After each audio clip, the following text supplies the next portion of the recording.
Hello Brussels, hello youth. My name is Diego. I'm doing an Erasmus experience in Brussels and now I'm recording some podcasts with some people that is also new in the city to talk about Brussels, this beautiful capital in Europe, in different fields. Today we will talk about diversity, inclusion and accessibility with Laura. Hello, Laura. How are Hi, you? Diego. I'm fine. Feeling great today. What about you? I'm also great. Thank you so much. So, for our beautiful audience, can you briefly explain us who you are? Okay, so I'm Laura Sanchez from Spain. I'm 24 and I am currently in Brussels because I'm going to start an Erasmus Plus internship at a company. So yeah, I've been living here for a little bit more than a month and I have already seen a little bit about the city and its nightlife, its day life, everything. So You like the city then? yeah, I like it so much. It's very different, very random sometimes. Definitely. So, yeah.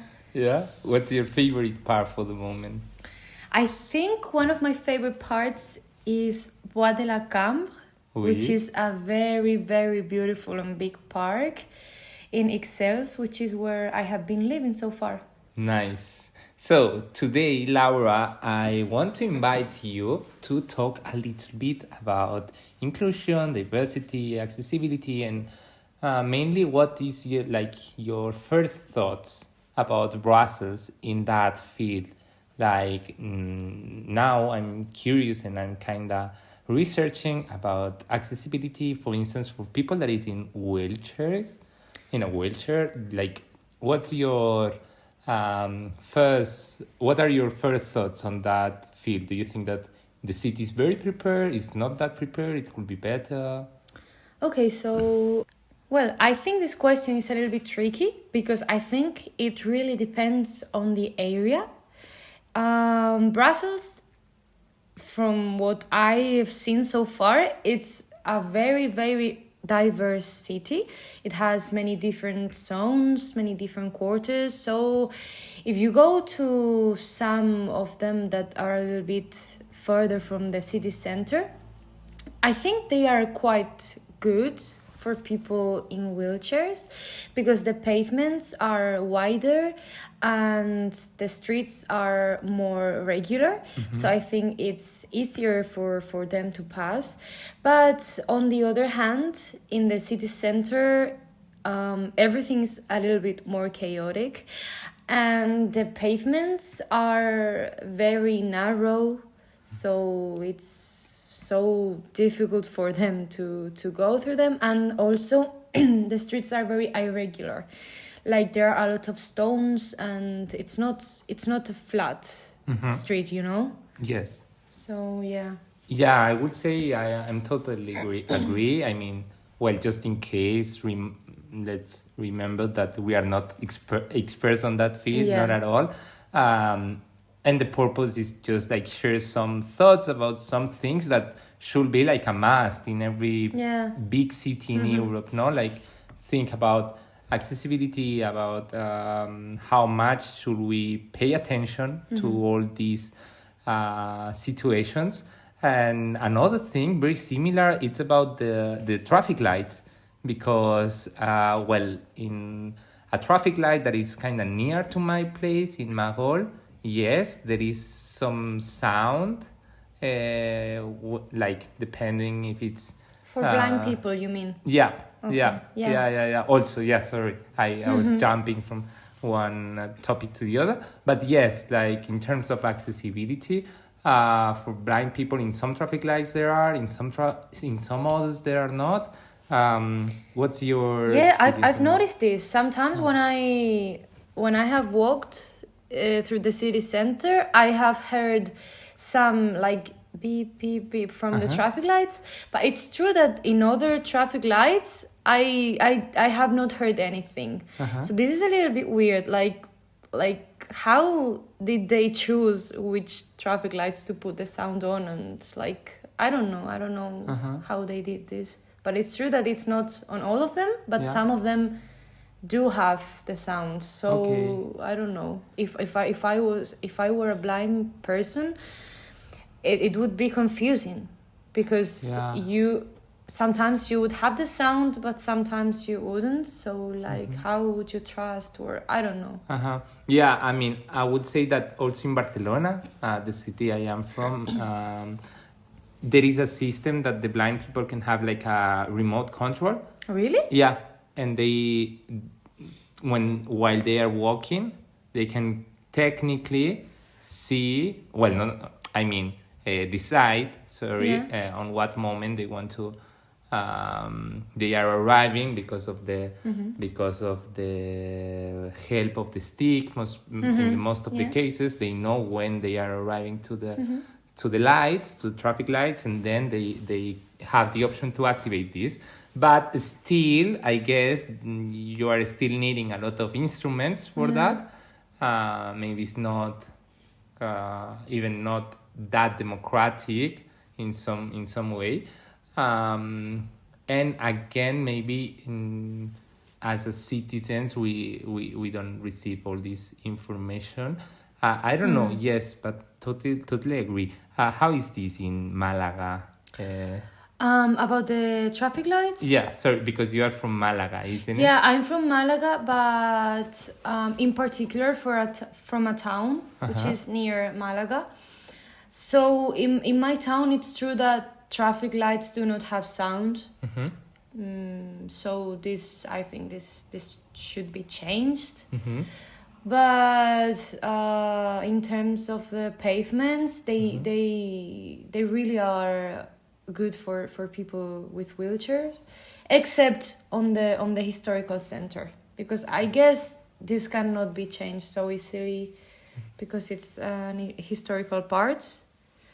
But it's like here in Brussels, I do have to remark one point, which is an elevator. There is a very big elevator in a quarter called Marolles, and I think it's new. I don't know how old it is. Yeah, no. Well, one day I checked it. It has some years. No, to be honest, but it's not so old. No, but maybe already I would say 15, 20 years. Really? Maybe. Yeah. But it's really good because it's a huge elevator which can take you from a lower part of the city to an upper one in like 1 minute. Yeah. So this is really good for people like with functional diversity. Yeah, totally agree. I mean, yes, like there are some points that could be better, of course, but there are some points that are very, very good on that field. I would also say the people that is working in the train. I'm currently going every day to Louvain-la-Neuve, and I have to take the SNCB. Okay. And there is a lot of people working in the rail system, so they are very kind and always there in case you need like to accede to the train or go out from the train. Yes, and maybe this is something that, Renfe, is not that good on that, I will say. But still, thank you so much to share your thoughts with me on that. You're welcome. Field. That's why I'm here. Yeah, definitely. And jumping from accessibility to inclusion and to something that is also very related to youth. I wanted to know your opinion about this. I'm not sure if I should call it practice, if I should call it something that should be illegal or whatever, but that some clubs, they are deciding different prices in order to your gender. And I've seen that here. Yeah. That freaks me out. Also. I mean, me really too, freaks me out. Yeah. What is your opinion on that? You really brought about a really like controversial topic as well. For me, I'm totally against it. Like totally against it. It's so sexist that they are still doing this. I have seen it too here. In fact, like last week on a WhatsApp group, they sent this message like from a club saying like girls older than 18 can go in, but guys older than 21. It was like I was freaking out, and some people from the group also were like, why guys older than 21 but girls older than 18? And it's totally sexist. Yeah. Because they want girls, so guys will come in. Mm-hmm. And I also think it should be illegal. Mm-hmm. In fact, like in my city, Mm-hmm. this used to be like this like some years ago, especially before COVID. Mm-hmm. But nowadays, and I'm really happy about this. The last times that I have gone out in Malaga, in my city, I've realized that this has changed. Okay. Because whenever I went out some years ago, they always said like, it's free entry for girls, or we had more discounts or lower prices. But now you cannot see the difference. Mm-hmm. If you go there with a group of guys and girls, they will offer the same price for both. Uh-huh. So I was like, I don't know, surprised, freaked out here, because like this is Brussels, it's Belgium, it's supposed to be like a very, I don't know, progressive country, like I don't know. And when I found out this, I was like, I don't know, surprised. Yeah. I didn't like it at all. No, definitely, because at the very end, I don't know, in some way, you're in the center of Europe, and that, I don't know, I guess. Exactly. You you just hope everything's better here. yes. But I don't know. It also definitely freaked me out. Mm-hmm. And it's something. Do you think this is something like maybe from the youth associations, or I don't know, you like even youth politicians should try to push even more to like to make it illegal, literally illegal. Yes, it should be illegal. Like, why, depending on your gender, you have to pay more or less? Mm-hmm. It doesn't make sense. Because the only purpose of this is like capture the guys to go in, because they know there will be more girls. Mm-hmm. So like it's all about sexism for me. Like really, I hate this. And I always encourage people to avoid this and stand against this. Like in my case, if I go to a club and the guy at the door tells me that because I'm a girl, I can enter for free, I will not go in. And I have already done that in many places. Or if they tell me like, for you it's, I don't know, 15 euros, but for your friends, your like guy friend, it's 20, I will not come in. And I don't know, when I was younger, I used to get in, but then divide the price with my guy friends. Okay. So we would end up paying the same amount, but this only, like, this will not affect them. Yeah. They won't see the difference this way. Yeah. So I think the best thing to do is like stand against them and tell them that it's not right what they're doing. Yeah. And maybe try to go to another place. Yeah. That's what I would do, and I think that's the best to cut off this practice, or whatever you want to call it. Yeah. No, yeah, definitely. It's so important to talk about that, and not only like even from a perspective that can be like yours right now, like that you were telling me like, okay, I definitely don't enter if that's the panorama. But I would say like, in my case it is the same.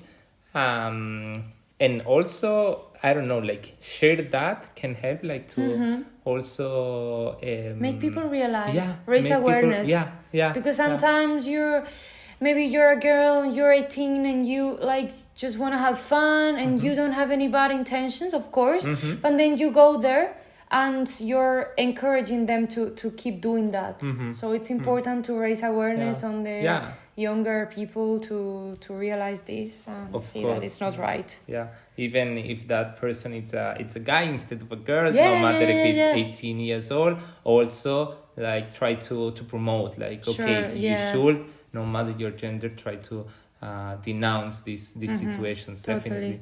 Thank you so much. And I will say like since we again said like a very big con, I would say pro about the youth scene, like night scene in Brussels. That I really like it.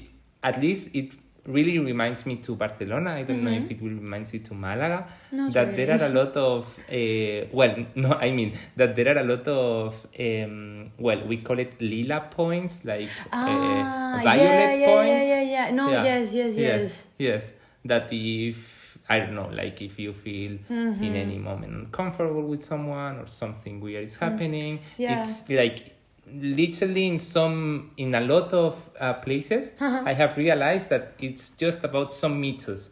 They are some meters away, which is perfect. It's nice, and in general I guess that's nice. I mean, maybe of course if you go like to a club, it's not that much there, but even in clubs I've seen some posters like, hey, if you have any problem, it really come to and of course if you ever have any problem, the best thing to do is tell them. The people working there is the best solution. Yes, definitely. Super nice and super important also conversation, Laura. Thank you so much. Thank you. Those are micro podcasts, so today we will not have more time, but of course, thank you so much. Also to all of you for listening us. More podcasts are coming. So that's it. Laura, you want to share some last words to finish this podcast? Well, it was a pleasure to do this podcast with you. I really enjoyed it, and I hope that we can do more in the future. Thank you so much, Diego. Thanks to you. Have a nice day. You too. Bye-bye. Bye-bye.